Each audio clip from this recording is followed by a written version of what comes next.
আমাদের লড়াই থাকবে। সনাতনীদেরকে বাঁচাবার জন্য বাংলাদেশ থেকে নিয়ে পশ্চিমবাংলা আমরা লড়বো, আমরা এই লড়াইতে জিতবো। প্রিয়াঙ্কু পান্ডের যে বাড়ি যে জায়গায় হয়েছে, পৌরসভা রেবারহাট চেয়ারম্যান তিনি দাবি করছেন এটা পৌরসভার জায়গা, আপনাকে কেন তলব করলো প্রিয়াঙ্কু পান্ডের বাড়ির ব্যাপারে? আমি তো বলবো এই পৌরসভাটা না এখন মূর্খদের হাতে চলে গেছে। যেদিন এই মামলাটা খুলবে সেদিন দেখবে পৌরসভা কি তার জমি না, জমি না তো পৌরসভা, ওটা জমি না। এটা ভাটপাড়া পৌরসভা, ওটা জমিই না। কিছু জমি আছে যেটা প্রিয়াঙ্কু পান্ডের নিজের জমি, আর কিছু জমি আছে ওখানে যেটা রেলের আগে রেল লাইন থাকতো, সেটা কোম্পানিদের জায়গা। অ্যাকচুয়ালি রেলেরও জায়গা না ওটা।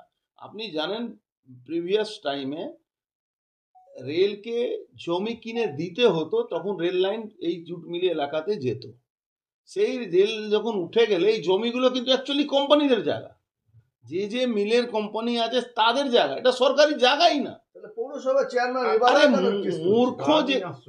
মূর্খ যেখানে থাকবে, যেখানে কোনো লিগাল তাদের কোনো মানে জানে না, তারা এইসব করে যাচ্ছে। করতে দিন, এটা লেজে গোবর হবে। সরকারি টাকা খরচ করে কেস করছে, আর কেসে যখন হারবে তখন দেখবেন মুখ থুবড়ে পড়বে। এই অবস্থা আছে এই কেসে। আপনি যাচ্ছেন? এখনো ঠিক করিনি, যাওয়ার ইচ্ছা আছে, যেতেও পারি। কালকে 12টার সময় ডেকেছে ওই ব্যারেকপুর ডিডিতে, খুব সম্ভাবনা আছে আমি যেতে পারি।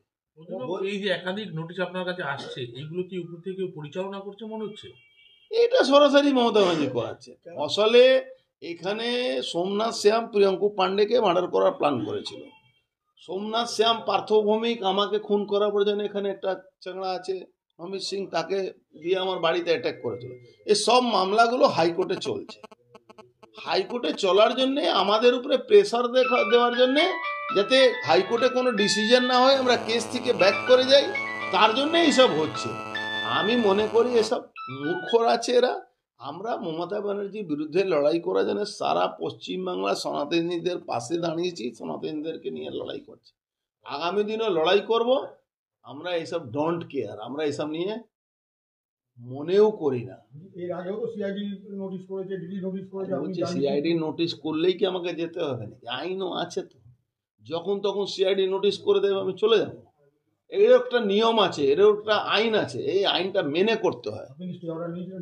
হ্যাঁ, রক্ষা কবচ নিয়েছিলেন? সে তো রক্ষা কবচ দিয়েছে হাইকোর্টে গেলে। এই যে মামলা, এই মামলা হাইকোর্টে রক্ষা কবচ আছে। এই মামলাতে বা পবন সিংকে যে মামলা করেছে 20 সালে মামলা, মাঝখানে কোনো পবন সিংকে ডাকাডাকি নেই, সে কেসে সুপ্রিম কোর্টে রক্ষা কবচ আছে। কিন্তু এরা মূর্খ আছে, এরা বুঝতে পারছে না কালকে সরকার 26-এ সরকার থাকবে না মমতা ব্যানার্জি।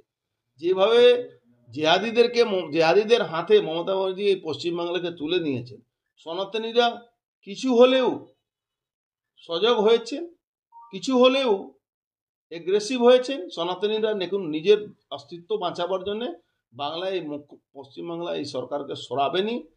26 সালের যখন এই সরকার থাকবে না, যে যারা এই মমতা ব্যানার্জি আঙুল হেলানিতে এইসব নাটকগুলো করছে, তারা নিজেকেও বুঝে নেবে কি আমরা কি ভুল করেছি, তার কৈফিয়ত কিন্তু আইন অনুযায়ী তাদেরকে দিতে হবে। এর আগে আপনি বলেছেন আপনাকে এবং শুভেন্দু অধিকারীকে খুনের চক্রান্ত করেছে, এখনো চলছে তো।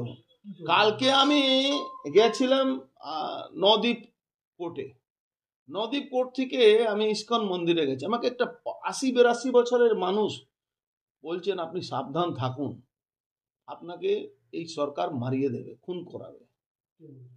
একটা বয়স্ক মানুষ, আমি চিনিও না লোকটা, একজন সাধু সন্ন্যাসী মানুষ। তো এখানে বাংলায় মমতা ব্যানার্জির বিরুদ্ধে যারা লড়বে তাদেরকে উনি এইসব করবেন। আপনি যে কাল যাচ্ছেন, যে যদি যান, কোনো প্রিকশন নিয়ে যাচ্ছেন, শারীরিক কোনো প্রিকশন? দেখুন, আমি সবসময় প্রিকশন নিয়েই থাকি, কিন্তু যখন মৃত্যু থাকবে কারো কেউ বাঁচাতে পারে না। কিন্তু মানুষ হিসাবে আমার যা করণীয় আমি করেই যাব। দ্বিতীয়, যারা